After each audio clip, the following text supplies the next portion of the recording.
કેટલાક લોકો ચહેરો વાંકો કરીને દૂર થઈ જાય છે અને કેટલાક તો સીધા જ મોઢા પર કહી દે છે, સાડી સકાર્ત્વ લોદન એટલે કે જ્યોર્જિયાથી બહાર નીકળી જા. આજે હું તમને એક સફર અત્યંત દુઃખદ કહાની કહેવા જઈ રહ્યો છું. આ છે જ્યોર્જિયામાં એમબીબીએસ કરી રહેલા એક ભારતીય વિદ્યાર્થીની સાચી કહાની. હું વારંવાર કેમ કહું છું કે એમબીબીએસ માટે કોઈ પણ નવા દેશ, નવી યુનિવર્સિટી અથવા કોઈ નવી એજન્સીથી એડમિશન ન લો. આ વિદ્યાર્થીની સુરક્ષા માટે અમે તેનું નામ બદલી દીધું છે અને આ કહાની બીજા વિદ્યાર્થીની અવાજમાં સંભળાવવામાં આવી રહી છે, જે હવે ભારત પાછો આવી ગયો છે. ચાલો સાંભળીએ અર્જુનની એ સાચી કહાની, જે દરેક વિદ્યાર્થી અને તેમના માતાપિતાને વિચારવા માટે મજબૂર કરી દેશે. નમસ્તે, મારું નામ અર્જુન છે.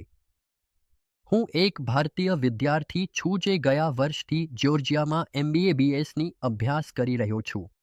હું અહીં ડૉક્ટર બનવા આવ્યો હતો, સપનાઓ સાથે, આશાઓ સાથે.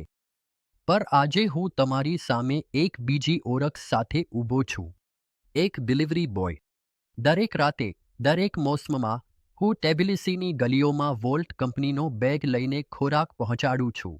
માત્ર એટલા માટે કે ભાડું, વીજળીનો બિલ અને રોજની જરૂરિયાતો પૂરી કરી શકું. શરૂઆતમાં બધું ઠીક હતું. લોકો સ્મિત કરતા, મગદ કરતા. એક વખત તો મારી મોપેડ બગડી ગઈ હતી. 2 જ્યોર્જિયન ભાઈઓએ મને સર્વિસ સેન્ટર સુધી મૂકી દીધો, કંઈ લીધા વિના. પણ હવે કંઈક બદલાઈ ગયું છે. હવે જ્યારે હું રાત્રે ડિલિવરી કરું છું, લોકો મને તાકી રહે છે. કેટલાક લોકો ચહેરો વાંકો કરીને દૂર થઈ જાય છે અને કેટલાક તો સીધા જ મોઢા પર કહી દે છે, સાડી સકાર્ત્વ લોદન એટલે કે જ્યોર્જિયાથી બહાર નીકળી જા. બસ એટલું જ. કોઈ કારણ નથી, ફક્ત મારા ચામડીના રંગ માટે, ફક્ત એટલા માટે કે હું વિદેશી છું. ક્યારેક તો સુપરમાર્કેટમાં સામાન ખરીદતી વખતે પર ગાળીઓ સાંભળવી પડે છે. લોકો બૂમાબૂમ કરીને કહે છે, તમે લોકો અહીં કેમ છો? અને સૌથી વધુ દુઃખ ત્યારે થાય છે જ્યારે આ બધું બાળકોના મોઢેથી સાંભળું છું. હું બૂમાબૂમ કરીને કહેવું છું, હું અહીં અભ્યાસ કરવા આવ્યો છું, તમારું દેશ છીનવા નથી, તમારી સંસ્કૃતિને નષ્ટ કરવા નથી. હું તમારી ભાષા શીખવા માંગુ છું, તમારી પરંપરાઓને સમજવા માંગુ છું, પણ મારી પાસે સમય જ નથી, કારણ કે મને દરરોજ 2 કામ કરવા પડે છે, અભ્યાસ અને ડિલિવરી. શું આ મારી ભૂલ છે? શું હું ફક્ત આ કારણે ઘૃણાનો હકદાર છું કે હું ભારતીય છું? મારા જેવા હજારો ભારતીય વિદ્યાર્થીઓ અહીં છે, જેમાંથી ઘણા સંઘર્ષ કરી રહ્યા છે, પણ અમે કોઈને નુકસાન પહોંચાડતા નથી. અમે ફક્ત જીવવાનો પ્રયાસ કરી રહ્યા છીએ. મને ક્યારેક લાગતું હતું કે જ્યોર્જિયા મારું બીજું ઘર છે, પણ આજે હું આ શહેરમાં ડર સાથે જીવી રહ્યો છું. ડર કોઈ ખરાબ નજરનો, કોઈ જાતિવાદી ટિપ્પણીનો, કોઈ હુમલાનો. પણ છતાં હું દરરોજ ઉઠું છું, ડિલિવરી કરું છું, અભ્યાસ કરું છું અને દિલથી દુઆ કરું છું કે બીજા કોઈ વિદ્યાર્થીએ આ બધું સહન ન કરવું પડે. હું અર્જુન છું, એક વિદ્યાર્થી, એક ડિલિવરી બોય, એક માનવ અને હું ફક્ત એટલું જ ઈચ્છું છું, થોડું માન અને ફક્ત થોડું ન્યાય.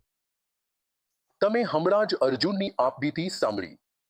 એની અવાજમાં જે ડર હતો, જે તૂટણ હતી, એ એક સાચા ભારતીય વિદ્યાર્થીની જિંદગીની વાર્તા હતી, જેને ડૉક્ટર બનવાનો સપનો જોયો હતો.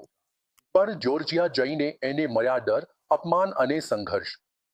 હું, ડૉક્ટર શામિક મજુમદાર, ફરી એકવાર કહેવા માંગુ છું કે કોઈ ચમકદાર એજન્સીના લાલચમાં આવીને તમારું અને તમારા પરિવારનું ભવિષ્ય જોખમમાં ન મૂકો. આ લોકો જ્યોર્જિયામાં ફક્ત ટ્યુશન ફી સસ્તી બતાવે છે. રહેવાસ, ખોરાક અને ટેક્સી ભાડામાં દર વર્ષે જે $5,000 થી $6,000 ખર્ચાય છે, એ વિશે એ લોકો કશું કહેતા નથી.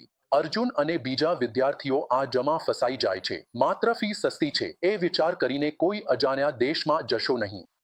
વિચાર કરો, શું એ દેશ તમને સુરક્ષા આપશે, માન આપશે? શું તમે ત્યાં ખુલ્લા દિલથી અભ્યાસ કરી શકશો? તમે પોતે જ વિચાર કરો, જ્યોર્જિયાનો કુલ જીડીપી માત્ર $35 બિલિયન છે, જ્યારે ભારતનો જીડીપી આ કરતાં 120 ગણો વધારે છે, એટલે કે $4.13 ટ્રિલિયન. આ બધું હોવા છતાં જ્યોર્જિયાના લોકો ભારતીયોને ભિખારી સમજે છે. જ્યારે એક મહિનો રશિયા અને ઈરાનથી ખાવા પીવાનું ન આવે તો જ્યોર્જિયાના લોકો ભૂખથી મરી જશે. હું છેલ્લા 15 વર્ષથી વિદેશોમાં હજારો વિદ્યાર્થીઓને મોકલી ચૂક્યો છું અને મારા અનુભવના આધારે હું તમને ચેતવણી આપું છું. જ્યોર્જિયા, ઉઝબેકિસ્તાન જેવા દેશોમાં જવા પહેલા 100 વાર વિચારજો અને કોઈ પણ નિર્ણય લેતા પહેલા અમારો સંપર્ક જરૂર કરજો. તમારા ભવિષ્યથી મોટું કંઈ પણ નથી. આભાર. સાચો જાણવા અને સુરક્ષિત ભવિષ્ય પસંદ કરવા માટે ઓમકાર મેડિકોમ સાથે જોડાયેલા રહો.